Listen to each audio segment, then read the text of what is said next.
Beredar video Habib Novel Alaidrus ya Solo yang bilang 2 poin ya, bahwa Indonesia itu menjadi tentram, bahagia dan lain-lain karena banyaknya dzurriyyat Nabi, dan dzurriyyat Nabi itu yang terbanyak ada di Indonesia. Nah itu saya setuju karena saya bilang bahwa warga Nusantara itu lewat strategi Wali Songo itu kira-kira 85% diantaranya membawa darah Rasulullah. Jadi kalau ada 100 orang pribumi Nusantara tes DNA itu 85 orang ya kira-kira itu nanti akan DNA-nya akan menunjukkan ke bahwa yang bersangkutan itu dzurriyyat Rasul.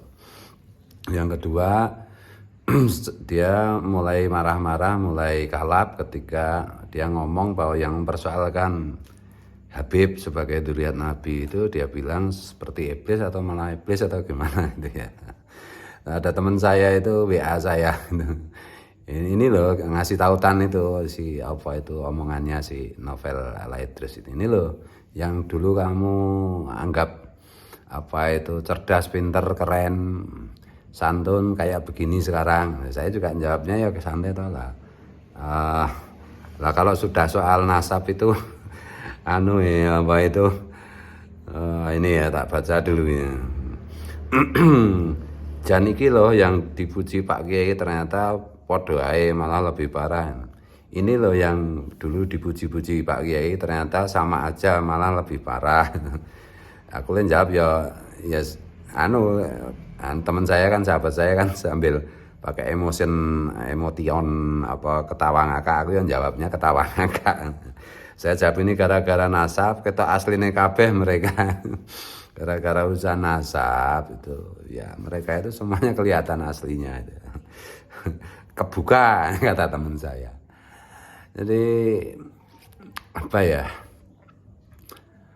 siapa menuduh sesama saudaranya dan tuduhan itu ternyata salah, maka tuduhan itu akan kembali kepadanya, kata Rasulullah. Kalau si Novel Alaidrus menuduh yang mempersoalkan nasab para Habib itu tersambung atau tidak tersambung ke Rasulullah, dia bilang iblis atau seperti iblis atau apapun itu, ya jelas salah toh. Yang mempersoalkan tuh mayoritas Nahdliyin Nusantara bahkan Ahlus Sunnah wal Jamaah seluruh dunia ya, mayoritas itu mempersoalkan. Mayoritas itu tidak percaya bahwa nasab Alawi itu para Habib itu tersambung ke Rasulullah. Dan ternyata kan diungkap oleh Gus Abbas dan beberapa ahli nasab, termasuk sekarang Gus itu agak lupa sahabatku nanti saking banyak pikiran itu menyampaikan bahwa sebenarnya keterputusan nasab Alawi ke Rasulullah itu kan persoalan lama, itu di negara di Yaman sendiri sudah pernah dipersoalkan, sudah pernah rame. Dan memang ya tidak terbukti bahwa Pak Alawi itu dzurriyyat Rasul. Dan juga di kalangan ahli DNA maupun ahli nasab dunia, kalau ahli DNA dunia kan rame tahun 2010-2012 gitu. Persoalannya itu gini loh, kita itu memang mengakui bahwa klan Pak Alawi itu banyak melahirkan ulama, berkali-kali saya tegaskan. Dan ya enggak masalah toh seandainya tidak terbukti sebagai dzurriyyat Rasul, dan seandainya terbukti memang membawa DNA Yahudi Kaukasia, kan ya enggak apa-apa. Saya udah bilang berkali-kali juga, Abdullah bin Salam, sahabat Nabi, itu orang Yahudi, salah satu sahabat dekat Nabi loh, jangan salah. Sahabat Nabi kan lebih dari wali kan. Sahabat dekat Nabi itu pasti lebih dari wali kan. Ya enggak masalah juga. Salah satu istri Nabi juga Yahudi, juga enggak masalah juga.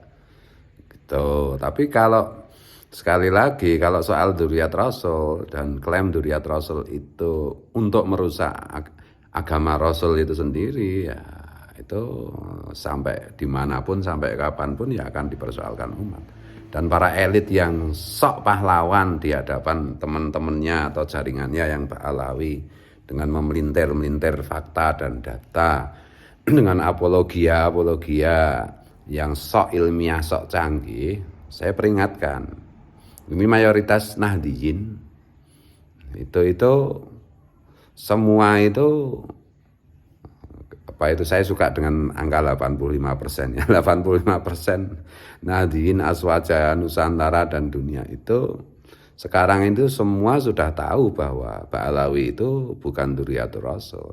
Jadi kalau kalian mau sok pahlawan, mau sok ini kalian akan dihabisi oleh umat, oleh rakyat, oleh netizen. Jadi jangan sok-sokan lah.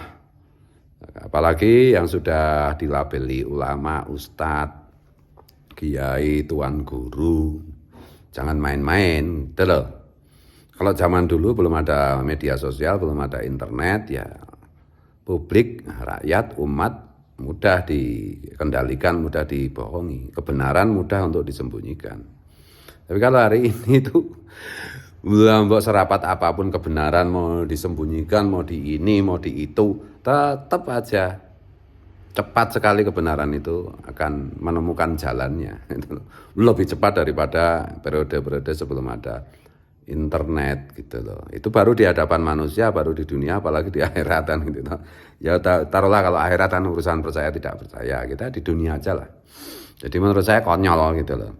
Menurut saya konyol. Dan ini sekali lagi yang mempersoalkan nasab Ba'alawi itu adalah orang yang selama ini husnudzon mempercayai bahwa Ba'alawi itu dzurriyyat Nabi dan menjadi korban atas husnudzonnya itu didawer, dicacah, direndahkan, dicaci maki gitu dan lain-lain gitu. Jadi ya saya bilang kalau urusan nasab itu saya diantara banyak kenalan saya yang yang keturunan Ba'alawi, saya belum pernah satu pun sampai hari ini menemukan bahwa mereka dengan terang-terangan mengakui memang DNA Ba'alawi itu tidak tersambung ke Rasulullah, dan menurut hasil riset itu DNA Ba'alawi itu nyambungnya ke Yahudi Kaukasia itu. Dan memang di dalam kajian ilmu nasab itu Ba'alawi tidak tersambung ke Rasulullah, batal. Belum pernah saya mendengar itu. Semua Ba'alawi yang saya kenal, sahabat saya, teman saya yang kemarin lembut, halus, rasional, sok NKRI. Kalau soal nasab itu tetap mereka itu tetap aja sama gitu. Nah, di sini bisa diartikan bahwa ternyata mereka ya sama aja, semuanya jualan nasab aja. Itu loh. Tidak pede bahwa dengan nasab Yahudi itu mereka bisa eksis. Ya enggak masalah sih. Ahmad Dhani itu ya terang-terangan ibunya Joyce itu. Ibu Joyce itu. Ibu Joyce ya ibunya Ahmad Dhani. Itu Yahudi. Dan Ahmad Dhani juga enggak apa-apa mengakui memang turunan Yahudi, kan enggak masalah. Apa masalahnya? Mau Yahudi, mau Cina, mau Afrika, mau Jawa, mau apapun. Yang penting kan akhlak. Kan itu. Jadi, tapi sekali lagi catatannya, kalau ngaku dzurriyyat Rasul harus diuji. Apalagi ngaku-ngaku dzurriyyat Rasul untuk merusak ajaran Rasulullah. Dan sudah terbukti di dalam dunia politik kita, di dalam dunia ekonomi kita, di dalam dunia kebudayaan kita, gitu, dalam dunia peradaban kita, gitu loh. Ya apa sih sumbangsih Ba'alawi hari ini apa? Enggak ada. Malah mau membawa rakyat ke zaman-zaman jahiliyah dengan ajaran-ajaran dogmatis yang enggak rasional, enggak masuk akal, yang banyak halunya itu. Tetapi jangan salah, sekali lagi, saya itu tetap banyak ulama-ulama Ba'alawi yang ilmunya saya pakai, saya manfaatkan gitu. Kalau ada yang bilang loh, kalau nggak percaya Ba'alawi itu dzurriyyat Rasul, ya nggak usah pakai itu, nggak usah pakai Simtud Duror. Ya kalau saya nggak pakai Simtud Duror, ya kasihan juga yang menulis Simtud Duror gitu. Itu ya. Jadi ini soal nasab itu berbeda dengan soal-soal lain, harus dipisahkan. Tuh. Kita membaca sholawat Allahumma sholli wa sallim ala sayyidina Muhammad wa ala alihi wa sahbihi dan ajmangin misalnya. Limpahkan salat kepada junjungan kami Kanjeng Nabi, keluarganya dan sahabatnya, kan termasuk Abdullah bin Salam, orang Yahudi, termasuk istri Rasulullah yang dari Yahudi, kan ya nggak masalah juga. Itu loh. Tapi Abdullah bin Salam nggak pernah ngaku-ngaku keluarga Nabi dan nggak ngerusak Islam, nggak ngerusak negaranya. Itu ya, oke.